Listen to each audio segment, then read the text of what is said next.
Nicola Campagnani e con Giuseppe Conte. Eccoci Nicola, che è arrivato in Abruzzo, campagna elettorale, voto rilevante.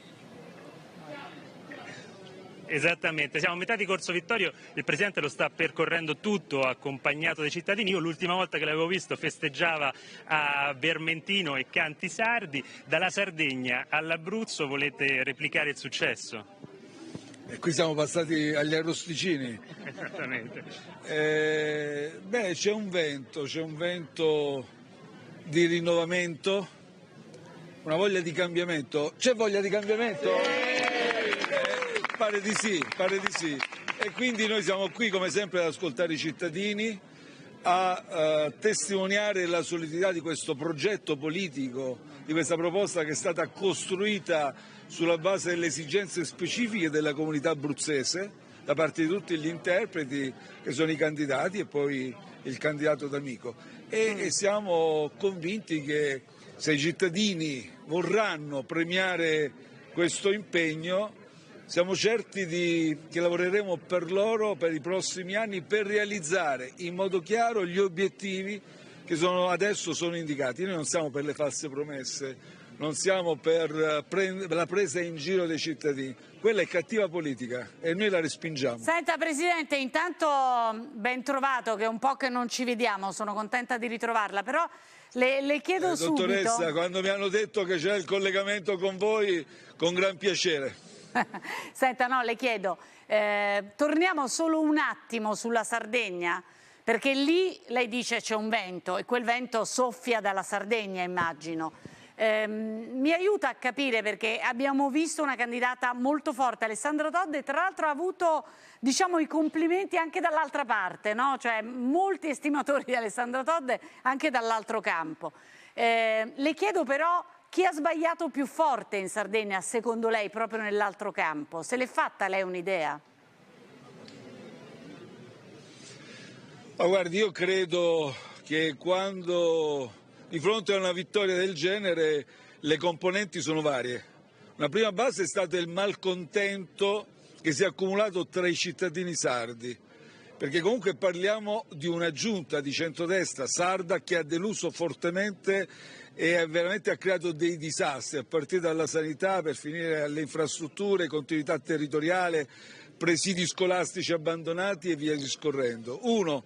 Due, ha sbagliato, credo, in prima persona il Presidente del Consiglio Giorgia Meloni, perché con molta arroganza e anche prosopopea, mi permettete di dire, è arrivata all'ultimo pensando di scegliere lei il candidato, imporlo agli alleati, umiliando gli alleati, e pensando che forte dell'investitura che ha avuto dai cittadini per Palazzo Chigi bastasse prendere un volo, salire su un palco, comizio finale, andare via senza neppure fermarsi un minuto a parlare con i cittadini sardi. Non ha ascoltato nessuno, ha fatto solo tante mossette, ha deriso gli avversari come il suo solito, ma non ha affrontato nessun problema concreto. Allora però le chiedo, Presidente, siccome le cose che lei sottolinea, sono tutte cose... Abbiamo costruito un progetto serio.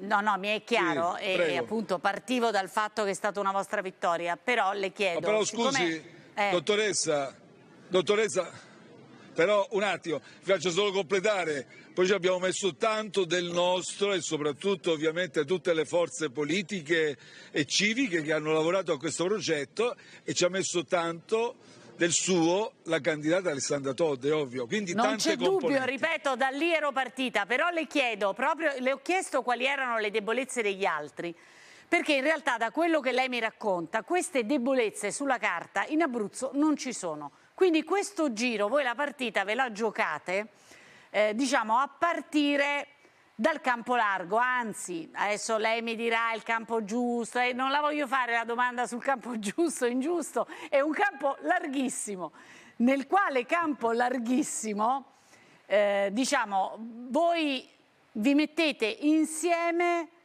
sapendo che dall'altra parte c'è un presidente uscente che non ha le debolezze che c'erano in Sardegna, giusto?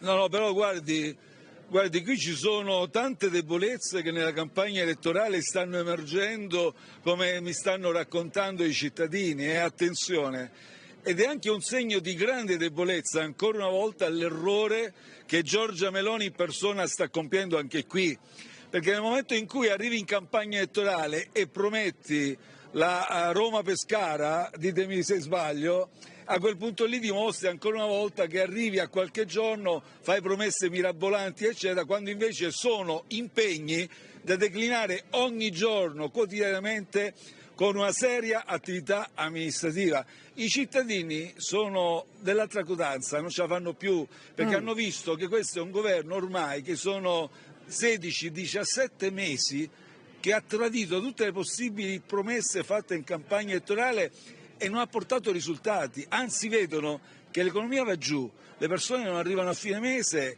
e tutte queste giustificazioni. Senta Presidente, ma invece voi le promesse che fate contate di mantenerle con questo campo non largo, larghissimo, nel quale ad esempio c'è anche Calenda. Lei è stato contento di aver sentito che Calenda ha detto che bisogna parlare anche con lei? Immagino che sia stato contento. Ma io non sono contento della dichiarazione singola di Calenda, io sono contento soltanto dell'impegno fattivo e concreto che si fa per migliorare il Paese e il cambiamento nella giusta direzione. Quindi Calenda poi dichiara molto spesso, insomma, come dico io, bisogna senza nessuna offesa prenderlo nel giorno giusto, nell'orario giusto, insomma. Sono i comportamenti concreti che sono importanti. A proposito dei comportamenti concreti, Conte però, mi perdoni Presidente, siccome lei dice che Calenda ogni giorno fa una dichiarazione, ce n'è una in particolare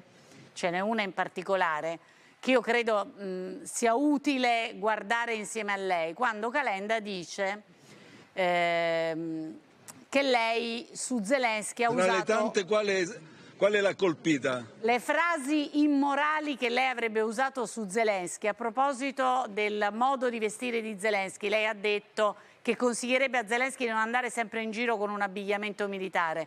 Calenda ha detto che quelle frasi sono immorali e che lei dovrebbe andare a fare un giro in Ucraina. Sbaglia Calenda? Guardi, io non volevo essere irriguardoso nei confronti di Zelensky perché noi dall'inizio abbiamo dichiarato che siamo con la popolazione ucraina.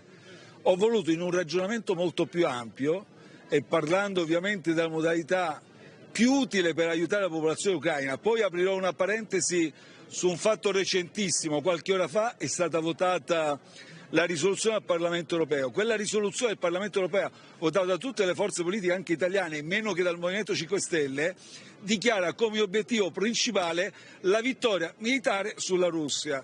Ora ditemi voi, dopo 2 anni ancora inseguiamo la vittoria militare sulla Russia, ancora inviamo forniture su forniture, aumentando queste forniture, addirittura si parla dello 0,25% del PIL di ciascuno Stato. Sa cosa significa? C'è un impegno di 5 miliardi l'anno, quindi aumentare ancora di più, non abbiamo soldi per la sanità, abbiamo tagliato dappertutto.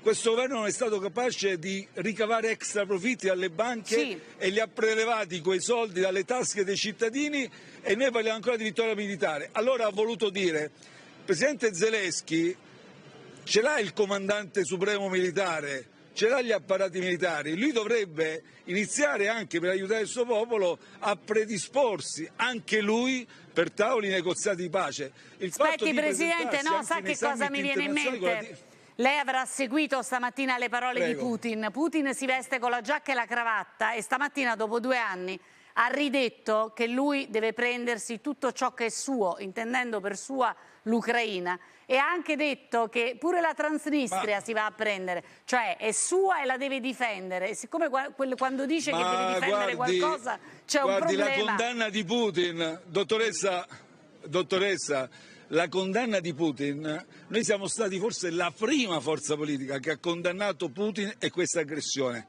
Ma qui il problema non sono, perché se ricorderà allora anche Zelensky fece un decreto proibendo a tutti quanti i funzionari ucraini addirittura di avviare o partecipare ai negoziati di pace. Il problema non sono le dichiarazioni, il problema è la volontà di trovare una soluzione nell'interesse della popolazione ucraina.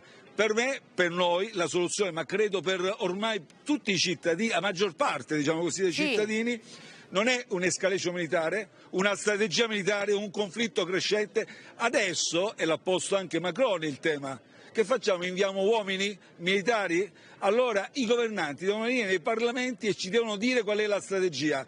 Vogliono perseguire questa strategia militare che non ha portato a nulla, se non a distruzioni, morti, oppure vogliono investire finalmente, con tutte le difficoltà? Ecco, perché diciamo la domanda magica, che sorge spontanea, io sono assolutamente con lei, non sono una guerrafondaia, sono per la pace, ma la domanda che sorge spontanea è: per fare la pace bisogna sedersi ad un tavolo. Con chi ci dobbiamo sedere?